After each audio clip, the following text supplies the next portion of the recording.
Hi friends, ఈరోజు మనం అక్షాంశాలు మరియు రేఖాంశాల గురించి డిస్కస్ చేద్దాం. అలాగే వీటిపై బిట్స్ ఏ విధంగా వస్తాయో డిస్కస్ చేద్దాం. నార్మల్గా మనం భూమి చూడడానికి గోళాకారంలో ఉంటుంది.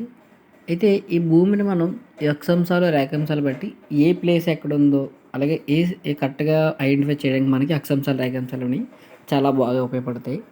అయితే వీటిలో అక్షాంశాలను ఉపయోగించి మనం వాతావరణ స్థితిని, అలాగే రేఖాంశాలు ఉపయోగించి కాలాన్ని నిర్ణయించవచ్చు.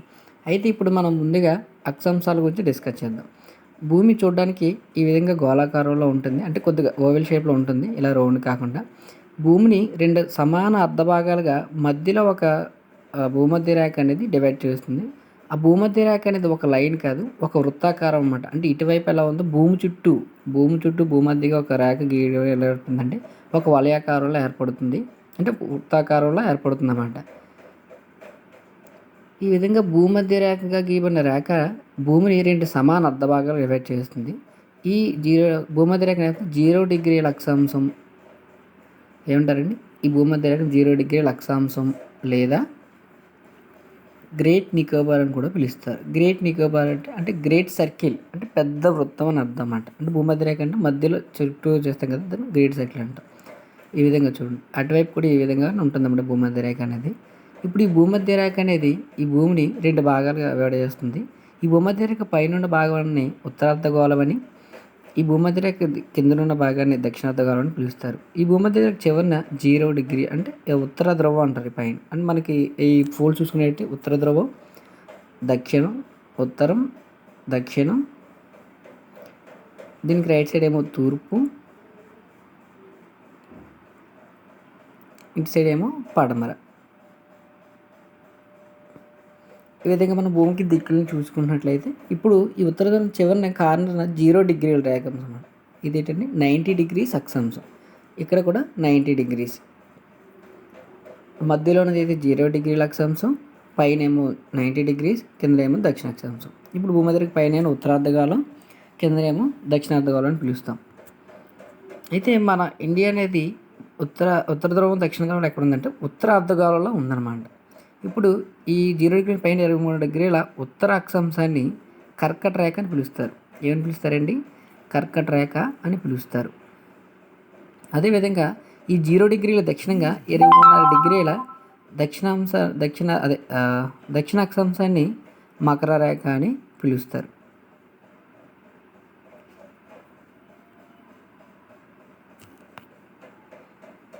మకర రేఖ అని ఇప్పుడు 66.5 డిగ్రీల ఏంటండి 66.5 డిగ్రీల ఉత్తర అక్షాంశాన్ని ఆర్కిటిక్ వలయం అని పిలుస్తారు. ఏంటండి 66.5 డిగ్రీల ఉత్తర అక్షాంశాన్ని ఏం పిలుస్తారు? ఆర్కిటిక్ వలయం అని. అదేవిధంగా 66.5 డిగ్రీల దక్షిణ అక్షాంశాన్ని అంటార్కిటిక్ వలయం అని పిలుస్తారు. ఏంటండి 66 డిగ్రీల దక్షిణ అక్షాంశాన్ని ఏం పిలుస్తారు? అంటార్కిటికా వలయం అని పిలుస్తారు.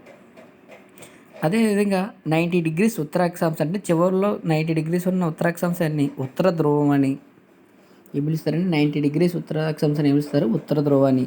అలాగే 90 డిగ్రీస్ దక్షిణ అక్షాంశాన్ని దక్షిణ ధ్రువం అని పిలుస్తారు. ఈ విధంగా మనం అక్షాంశాలను డివైడ్ చేసినప్పుడు 0 డిగ్రీ పైన ఉత్తర అక్షాంశాలని, కిందనేమో దక్షిణ అక్షాంశాలను పిలుస్తారన్నమాట. చూడండి మళ్ళీ ఒకసారి, 0 డిగ్రీల అక్షాంశం 0 డిగ్రీల అక్షాంశం లేదా గ్రేట్ సర్కిల్ అని పిలుస్తారు.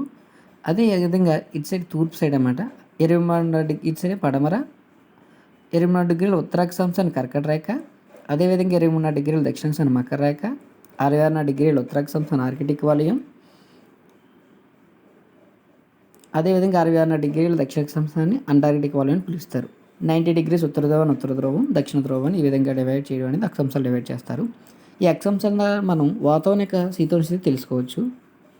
ఇప్పుడు ఈ 0 డిగ్రీల అక్షాంశం నుంచి పైన 90 డిగ్రీస్ అంటే ఏంటి? ఒక్కొక్క అక్షాంశం మధ్య దూరం 1 డిగ్రీ అన్నమాట.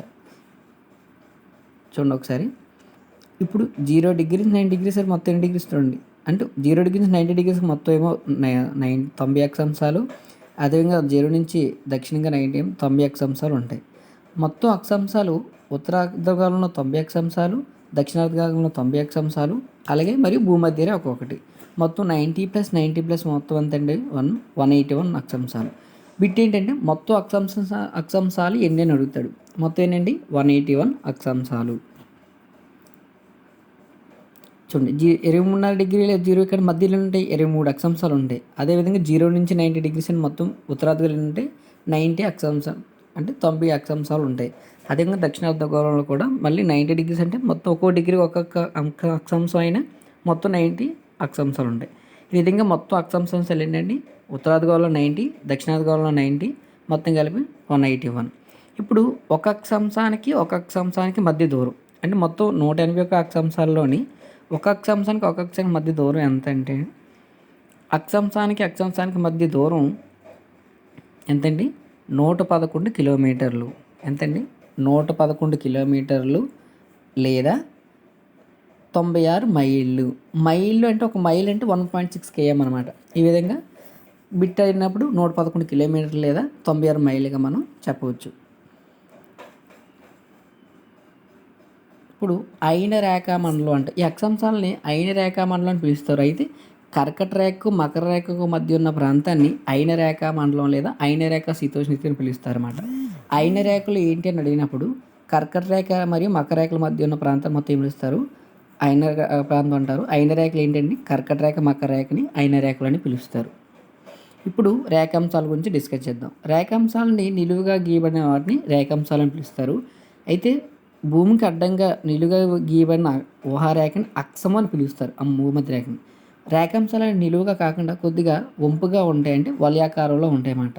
ఇది 0 డిగ్రీల రేఖాంశం ఒకటి, దానికి ఆపోజిట్లో 180 డిగ్రీల రేఖాంశం ఒకటి ఉంటుందన్నమాట. చూడండి ఇటువైపు 0 డిగ్రీ రేఖాంశం, దానికి ఆపోజిట్లో 180 డిగ్రీ రేఖాంశం అనేది ఉంటుంది. ఇది ఉత్తర ధ్రువం, కిందనేమో దక్షిణ ధ్రువం, ఇటువైపు ఏమో తూర్పు, ఇటువైపు ఏమో పడమర. ఇప్పుడు ఈ 0 డిగ్రీ రేఖాంశం నుంచి 180 డిగ్రీల రేఖాంశం మధ్యలో మొత్తం ఎన్ని ఉంటాయంటే 180 రేఖాంశం. ఇక్కడ ఏంటండి ఇటు సైడ్ ఏమో తూర్పు, ఇటు సైడ్ తూర్పు రేఖాంశం, ఇటు సైడ్ ఏమో పశ్చిమ రేఖాంశం పిలుస్తాం. ఈ తూర్పు రేఖాంశంలో 0 డిగ్రీ నుంచి 180 డిగ్రీస్ వరకు మొత్తం 180 డిగ్రీ రేఖాంశాలు ఉంటాయి. అదేవిధంగా పశ్చిమ రేఖాంశంలో ఈ 0 డిగ్రీ నుంచి మళ్ళీ 180 నుంచి 0 వరకు 180 డిగ్రీ రేఖాంశాలు ఉంటాయి.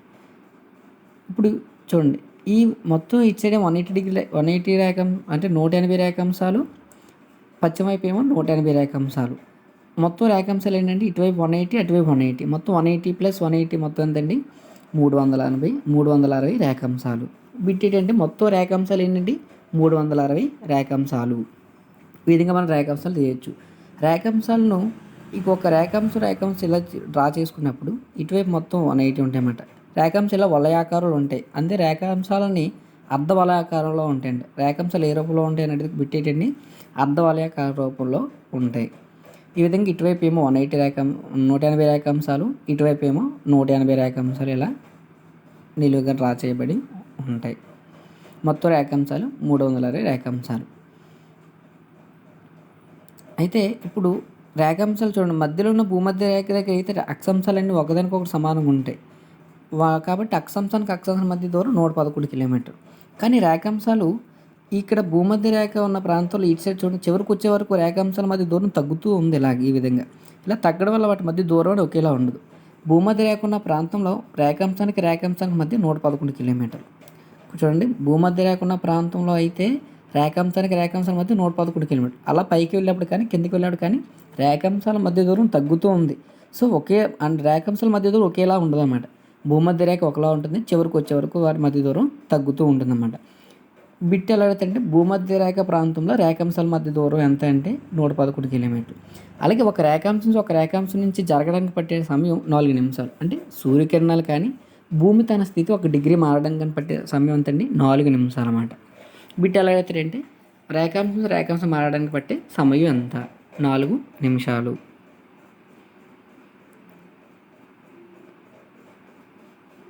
చూడండి ఇప్పుడు భూమధ్య రేఖ అనేది గోళానికి అడ్డంగా గీయబడుతుంది కాబట్టి ఈ భూమధ్య రేఖ ఒక డిస్టెన్స్ చివరికి వరకు తగ్గడం జరుగుతుంది. అలా మనం డిస్కస్ చేసుకున్నాం. చూసారా ఇక్కడ మన భారతదేశం అనేది ఉత్తరార్ధగోళంలో ఉంటుంది. అది అక్షాంశాల పరంగా ఉత్తర అక్షాంశంలో ఉంటుంది. అదే రేఖాంశ పరంగా అయితే తూర్పు రేఖాంశ భాగంలో ఉంది. చూడండి క్వశ్చన్ భారతదేశం ఏ గోళంలో ఉంది అని అడిగితే అక్షాంశంలో అయితే ఉత్తరార్ధగోళంలో, రేఖాంశంలో అయితే తూర్పు రేఖాంశ భాగంలో.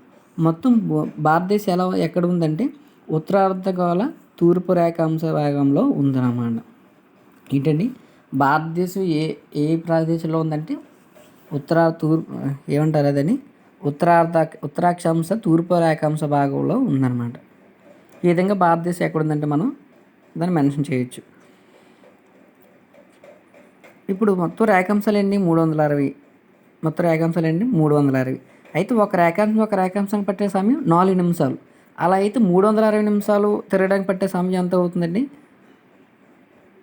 1440 నిమిషాలు పడుతుంది. అంటే మొత్తం భూమి మొత్తం 360 రేఖాంశాలు తిరగడం పట్టే సమయం ఎంత? 1440 నిమిషాలు, అంటే సుమారు 24 గంటలు అన్నమాట.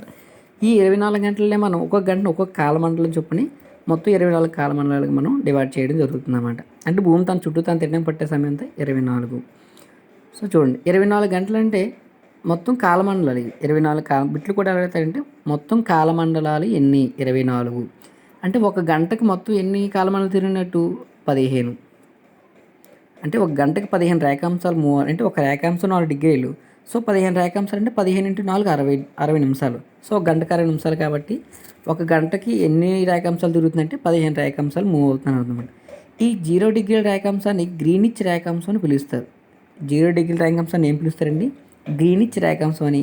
అలాగే 108 డిగ్రీల రేఖాంశాన్ని దీన్ని అంతర్జాతీయ దినరేఖ అని కూడా పిలుస్తారు. ఈ విధంగా మనం 0 డిగ్రీల రేఖాంశం గ్రీనిచ్ రేఖాంశం అని, 108 డిగ్రీల అంతర్జాతీయ దినరేఖ అని పిలుస్తారు. చూడండి, బిట్టు 108 డిగ్రీల రేఖను ఏం పిలుస్తారు? అంతర్జాతీయ దినరేఖ. అదేవిధంగా ఒకవేళ 0 డిగ్రీల రేఖాంశం అయితే ఏం చెప్పుకున్నాం? చూడండి, 180 డిగ్రీల రేఖాంశాన్ని తూర్పు మరియు పశ్చిమ రేఖాంశం కూడా పిలుస్తారు. దానికి మరొక పేరు అంతర్జాతీయ దినరేఖ. అదే 0 డిగ్రీల రేఖాంశం అయితే గ్రీనిచ్ రేఖాంశం అని పిలుస్తారు అన్నమాట. అంతర్జాతీయ దినరేఖ అంటే ఏంటంటే ఇంటర్నేషనల్గా టైం అనేది ఈ 180 డిగ్రీల రేఖాంశం ఆధారంగానే టైం అనేది నిర్ణయించడం జరుగుతుందన్నమాట. ఈ విధంగా రేఖాంశాలని మనం డివైడ్ చేసుకొని దేనికైతే మనం చెప్పుకోవచ్చు అన్నమాట. దీనిపై కొన్ని బిట్స్ చూద్దాం. 0 డిగ్రీల రేఖాంశానికి గల పేరు. 0 డిగ్రీ రేఖాంశానికి గల పేరు ఏంటండి? గ్రీనిచ్ రేఖాంశం. అదే 180 డిగ్రీల రేఖాంశానికి పేరు చెప్పుకున్న అంతర్జాతీయ దినరేఖ లేదా 180 డిగ్రీల తూర్పు మరియు పశ్చిమ రేఖాంశం అని కూడా పిలుస్తాం. అంటే తూర్పు మరియు పశ్చిమ ఎందుకంటే తూర్పుకి పశ్చిమకి కలిపి ఒకే రేఖాంశం ఉంటుందన్నమాట. అలాగే మొత్తం కాలమండలాలు ఏంటి? 24 కాలమండలాలు. ఇందాక చెప్పుకోవాలి, కాలమండలాలు మొత్తం ఏంటండి? 24 కాలమండలాలు. నెక్స్ట్, విషువత్తులు అంటే పగలు మరియు రాత్రులు సమానంగా ఉండే రోజులని విషువత్తులు అని పిలుస్తారన్నమాట. విషువత్తులు ఎప్పుడప్పుడు ఏర్పడతాయంటే మార్చి 21 మరియు సెప్టెంబర్ 23. మార్చి 21 కర్కట రేఖ పైన, సెప్టెంబర్ 23 మకర రేఖ పైన ఏర్పడతాయి.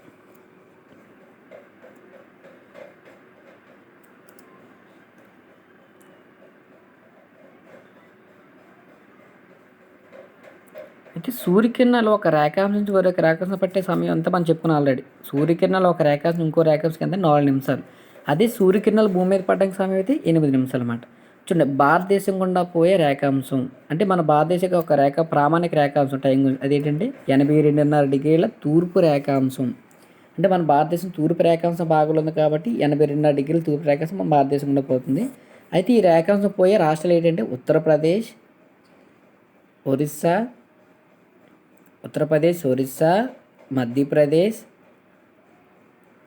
ఆంధ్రప్రదేశ్, ఛత్తీస్గఢ్. ఒకసారి మళ్ళీ చూడండి, ఏంటండి? ఉత్తరప్రదేశ్, ఒరిస్సా, మొత్తం 5 రాష్ట్రాలు కూడా పోతుంది. ఉత్తరప్రదేశ్, ఒరిస్సా, మధ్యప్రదేశ్, ఆంధ్రప్రదేశ్, ఛత్తీస్గఢ్. అయితే ఆంధ్రప్రదేశ్లో ఏ ప్లేస్ని పోతుందంటే మన ఆంధ్రప్రదేశ్లో కాకినాడ గుండా ఈ 82 డిగ్రీల తూర్పు రేఖాంశం అనేది పోతుంది అనమాట. ఈ విధంగా మన ప్రామాణిక రేఖాంశం 82 డిగ్రీల తూర్పు రేఖాంశం. అయితే శీతోష్ణ స్థితి తెలుసుకోవడానికి ఉపయోగపడే రేఖాంశాలు అంటే అక్షాంశాలు అనేవి మనకి శీతోష్ణ స్థితి తెలుసుకోవడానికి బాగా ఉపయోగపడతాయి అన్నమాట. బిట్ అడుగుతుంటాడు అనమాట. అలాగే కాలాన్ని తెలుసుకోవడానికి ఉపయోగపడే అయితే రేఖాంశాలు. అందుకే రేఖాంశాలు మిట్ట మధ్యాహ్న రేఖలని కూడా పిలుస్తాం అనమాట. చూడండి, శీతోష్ణ స్థితి అక్షాంశాలు, కాలాన్ని అయితే రేఖాంశాలు. ఈ విధంగా మనం చెప్పుకోవచ్చు.